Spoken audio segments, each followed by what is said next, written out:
UP के बाद अब इस राज्य में अखिलेश यादव जमा रहे राजनीतिक जमीन। आदिवासी के घर पहुंचे, पत्तल में खाया खाना, तो क्या ढह जाएगा इस बार शिवराज का किला। सपा अध्यक्ष अखिलेश यादव ने गुरुवार को छतरपुर में आदिवासियों के घर में खाना खाया। इस दौरान उन्होंने शिवराज सरकार पर भी जमकर निशाना साधा। समाजवादी पार्टी के अध्यक्ष अखिलेश यादव अपने 2 दिवसीय दौरे पर मध्य प्रदेश पहुंचे, जहां उन्होंने अपनी पार्टी के समर्थन में चुनाव प्रचार किया। इस बीच गुरुवार को सपा अध्यक्ष छतरपुर की राजनगर विधानसभा क्षेत्र पहुंचे, जहां उन्होंने आदिवासियों के साथ मुलाकात की और उनके घर खाना खाया। सपा अध्यक्ष ने आदिवासियों के घर खाना खाते हुए अपनी तस्वीर शेयर की है, जिसमें वो पत्तल में खाना खाते हुए दिखाई दिए। उनके साथ पार्टी के कार्यकर्ता और आदिवासी परिवार के सदस्य भी मौजूद रहे, जबकि एक तस्वीर में वो एक घर से बाहर आते हुए दिखाई दे रहे हैं, जिसका दरवाजा काफी छोटा है और अखिलेश यादव उसमें से झुककर बाहर निकलते हुए दिखाई दे रहे हैं। सपा अध्यक्ष ने इन तस्वीरों को शेयर करते हुए सायरा ने ट्वीट किया और कहा कि सच्चा समाजवाद वही है जो सभी के लिए एक समान हो। सपा अध्यक्ष ने लिखा, बराबरी की एक जमीन और पत्तलों का थाल है, जो माने सब है समान वही सच्चा समाजवाद है। अखिलेश यादव ने इस दौरान एमपी की शिवराज सरकार पर भी जमकर निशाना साधा और कहा कि दुनिया का सबसे बड़ा सोलर प्लांट है तो यहाँ गरीब किसानों को बिजली क्यों नहीं मिलती। किसानों की आय दोगुनी करने की बात कही थी, लेकिन उनकी फसलों के दाम भी नहीं बढ़े।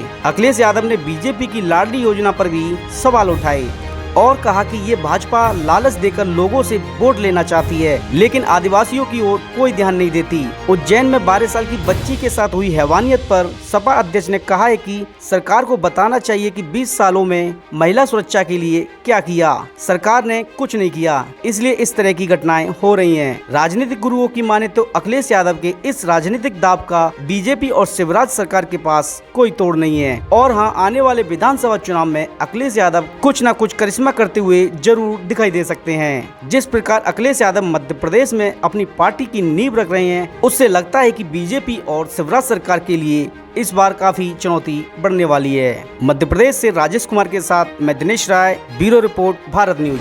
बैगन सब्जियों का राजा माना जाता है, उसके सर पे ताज होता है और वो इसलिए उदाहरण दिया था कि सरकार ये कह रही है कि सब कुछ ठीक है, तो सरकार के लोगों से पूछोगे तो वही बात बोलेंगे, वही बात बोलेंगे। हमें उम्मीद है कि हम लोगों के आने के बाद, अभी चुनाव में वक्त है, यहाँ के सरकार अधिकारियों को भेजे और सरकारी योजनाएं जितनी भी हैं, उन सरकारी योजनाओं को यहाँ पूरी तरीके से लागू किया जाए। सर, उत्तराखंड में कांग्रेस क्या हुआ कि यहाँ पे ट्वीट करना पड़ा एक दूसरे को? नहीं, हम लोगों ने कोई ट्वीट नहीं किया। कांग्रेस ने कहा कि आपका कोई आधार नहीं है, आपको कुछ समर्थन करना चाहिए। देखिए, मुझे नहीं पता किस स्तर से ये बात आ रही है। ये बात आपको नहीं कहनी चाहिए, क्योंकि जब उत्तर प्रदेश का चुनाव था तो हम लोगों ने पत्र लिख करके सभी दलों से सहयोग मांगा था और उसमें सभी दलों ने सहयोग दिया। उसका परिणाम यह हुआ कि 50,000 के वोट के लगभग से समाजवादी पार्टी का प्रत्याशी वहां जीता। उत्तराखंड में समाजवादियों से किसी ने भी समर्थन नहीं मांगा, किसी ने फोन तक नहीं किया। इसीलिए मध्य प्रदेश में जब हम आए हैं तो हमारी पार्टी का जो संगठन है, हमारी पार्टी के लोगों का जो मेहनत की है, उसको एसेस करना चाहते हैं, आकलन करना चाहते हैं कि आखिरकार ये जमीन पर है कि नहीं है।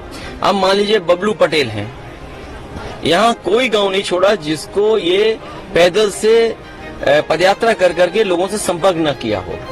तो ये एसेस करना जरूरी है कि अगर आप गठबंधन में आप जा रहे हो तो हमें एसेस करना पड़ेगा कि हमारे प्रत्याशी जो हैं वो सक्षम है कि नहीं है, कि अगर गठबंधन से लड़ें तो बीजेपी को हरा पाएंगे कि नहीं हरा पाएंगे। इसी तरह उत्तर प्रदेश में होगा।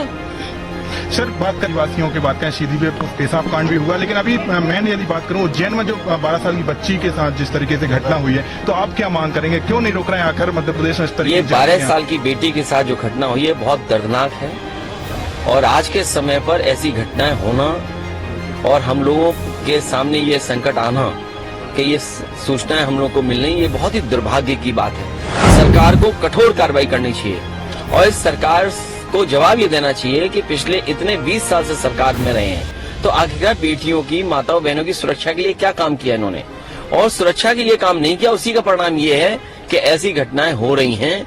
और यही नहीं है, बीजेपी के लोग बहुत लापरवाह हैं।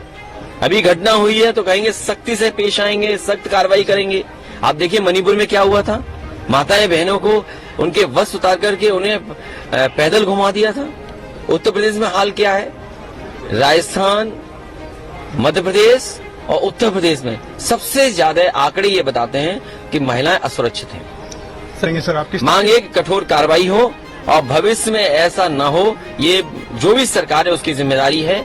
लेकिन मैं जनता से ये कहूंगा कि बीजेपी को बहुत मौका दिया दिल्ली में भी और प्रदेश में भी।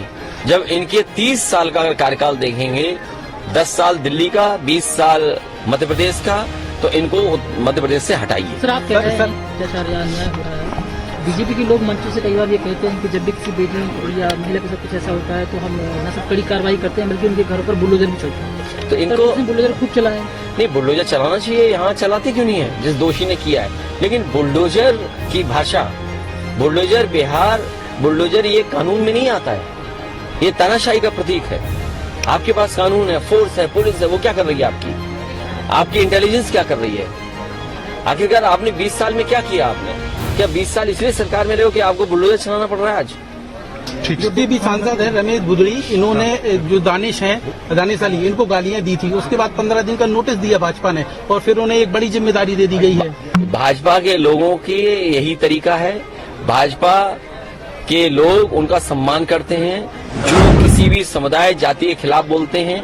भारतीय जनता पार्टी ये पहली बार नहीं कर रही है, इससे पहले भी अगर किसी को अपमानित किया होगा भारतीय जनता पार्टी के नेता ने, तो भारतीय जनता पार्टी के नेता ने उसका सम्मान किया है।